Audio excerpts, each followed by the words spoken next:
What is going on, everybody, and welcome back to the channel. I am here for what you guys have been waiting for. No, we're not working on the Focus at all. We are working. What are we doing today? Okay, he likes putting pauses in there like he's Brian Garcia Torado. We are working on the Raptor today. We're gonna start taking apart the front end. We do have to adjust the timing on this, and by we, I mean Ethan. But to make this a little bit easier, since we don't have a lift for him, we're gonna start taking apart the front of these, if I could speak. We're gonna start taking apart the front of the Raptor. That way, it's a little bit easier to access it. So if you look down in here, all this stuff here has to come out, and then you got to crawl down in there to get to the front of this so you can start working on the timing and adjust it. So to make it a little bit easier, we're going to take out the grill, probably the bumper and a bunch of this stuff, so it's just a straight shot in there. First thing I'm doing here is I removed this shroud cover right there with all of these pins. These are all plastic. That'll get us access to these bolts here at the top for the grill, so we can start pulling that out. So we took off the fender flare. It was 5 screws that went around there that were, what were they? You said 6.5? Yeah. Then I came in here, and by me, I mean Ethan. 2 10s allowed us to loosen this bracket here and pull it out, which freed up the top of this. Now you can just pull on it. My worry is that this being a 2017, this stuff is gonna start breaking. So we were able to pull that out a little bit and release this piece here. It clips in. You have a pin up top, 1, 2, 3, 4, 5 clips there around the light, and then down along the bottom.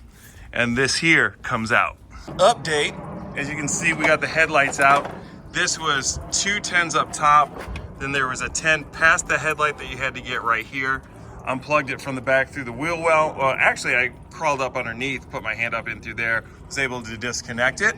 We have these bolts here. It was 1 bolt here and then 2 bolts here. Both of those were what, 13s, I believe? Yes, 13s. Yep. So we got that disconnected. We do have the coolant draining right now. And then we're going to have to disconnect the AC line as well as the coolant lines.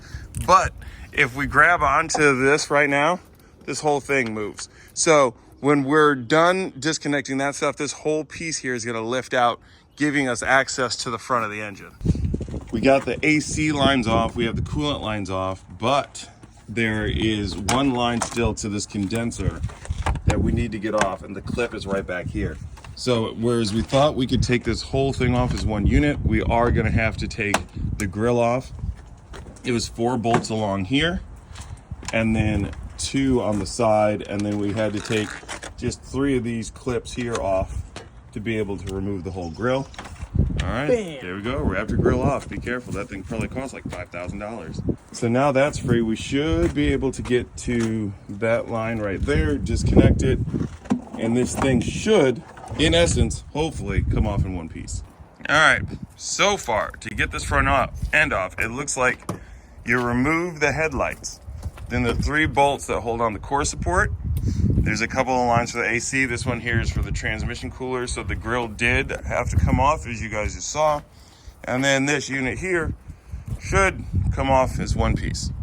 Fingers crossed. Ethan says this will work, so I'm trusting in him. I didn't say that. He said those exact words. Okay, hood latch off. Thank you for dragging it across the radiator right there. Made some nice lines. Whatever. We don't need those. If you see this man at a garage near you, say you do not want him to work on your vehicle. His name is Donut. This is what my teacher told me to do, which would have made it 1,000,000 times easier, and I just didn't want to listen. But now I know. Sorry, Mr. H. You were right. So we have the front end off of the Raptor. As you can see, there's still a lot of hoses and lines that come through here. But when Ethan was originally setting the timing on this thing, doing the cam phasers and whatnot, he was doing this all through the top of the engine. Still had to work through all this and in between all of that. Top and bottom of the motor, sorry. I had a lift. Yeah, well now it looks like you can basically just come in here and sit down and work. Yep. Thank you. Yeah, no problem. All right, well. They're not going inside now. Oh, well, you did say you wanted to start working at 10:30, and it's only 9:14 right now. I said 7:30. No, you didn't. You said 10:30. You did. I said 7. You said 10. You said clearly 10:30. I was like, what? He's old. Okay. He's not able to, like, you know. It's okay. He said 10:30. I He'd did spent not. the whole day out watching circuses and stuff with his girlfriend. He's probably a little hold loopy. on. So as you can see, we have a mess here that we're getting through. I just took out the air box.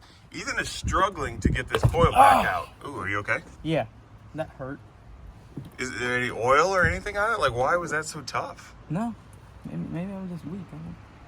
Yeah, that's probably it. Makes sense. Okay, so again, this is kind of a rat's nest in here. I want to start off by saying this by no means is a how-to, okay? Because the minute I say this is a how-to, then everywhere is going to be like, well, you didn't do it step-by-step. And even if the title does say how-to, that was just to clickbait you guys into doing it. We don't know what we're doing. But if you are doing this, you know, maybe something here could help you. So I would say still watch the video. Yeah, 100% still watch the video. Because this is real life. It's real life. This ain't the Matrix. We have to be able to get in here to take the timing cover off of this thing. Again, I don't know how Ethan did that last time with everything here in place and going through the top. Maybe that was part of where the mistake happened, but who knows? Probably. Yeah, it's neither here nor there. We're here in this situation now. So we got to get all of this out so we can get here and start taking this thing apart. We're trying to just get in here to do this and take off the cover, set the timing, and get it closed back up today. By no means do I think we're going to get this whole truck back together and even be able to start it. But I do not want this thing sitting outside. Ethan's car, as those of you who have been watching, is still in the garage. And we can't even really fit this thing in the garage anyway. So we'll see how it goes.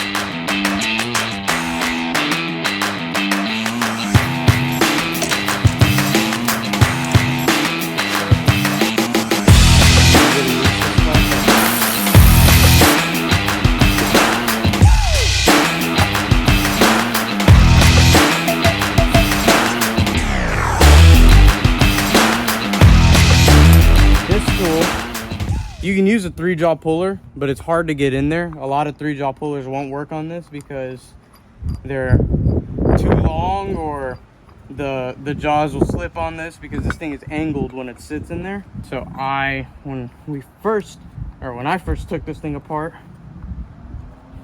I went ahead and ordered this puller for the F-150 harmonic balancer.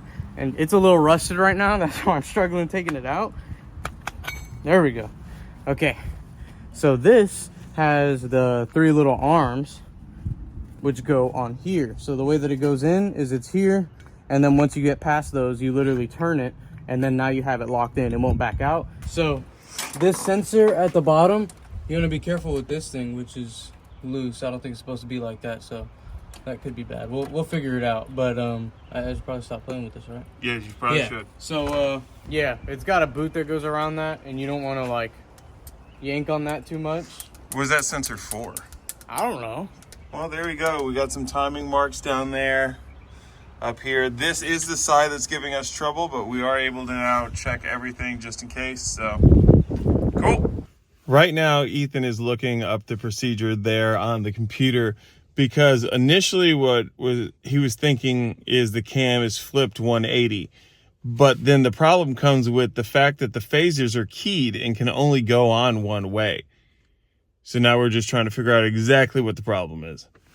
We're out here trying to get everything lined up. This here is your positioning tool for timing. Unlike on the Mustang, if you've done Mustangs, where you actually have to put something on there that bolts down into place, or even on the other EcoBoost, the Mustang EcoBoost and the ST has a piece that bolts down into place. This slides over the cams and holds them in place. So you just got to make sure when you're loosening stuff and tightening it, this thing really doesn't shimmer you around and throw off your timing.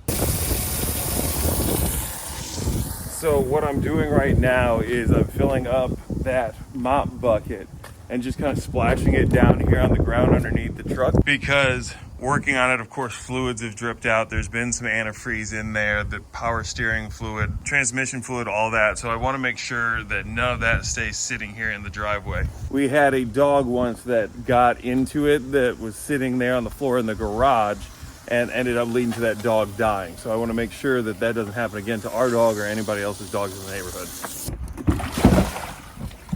So I've rinsed it a few times, and then you can still see there's a little bit of residue. So what I'll do is I'll come through here, mix up some of this dish soap, and then hose it on down, clear all this out. I think that's where I'm gonna leave the video for now. It's definitely a multi-parter, still working on the Raptor right now. So the next couple of videos you'll see focused on that.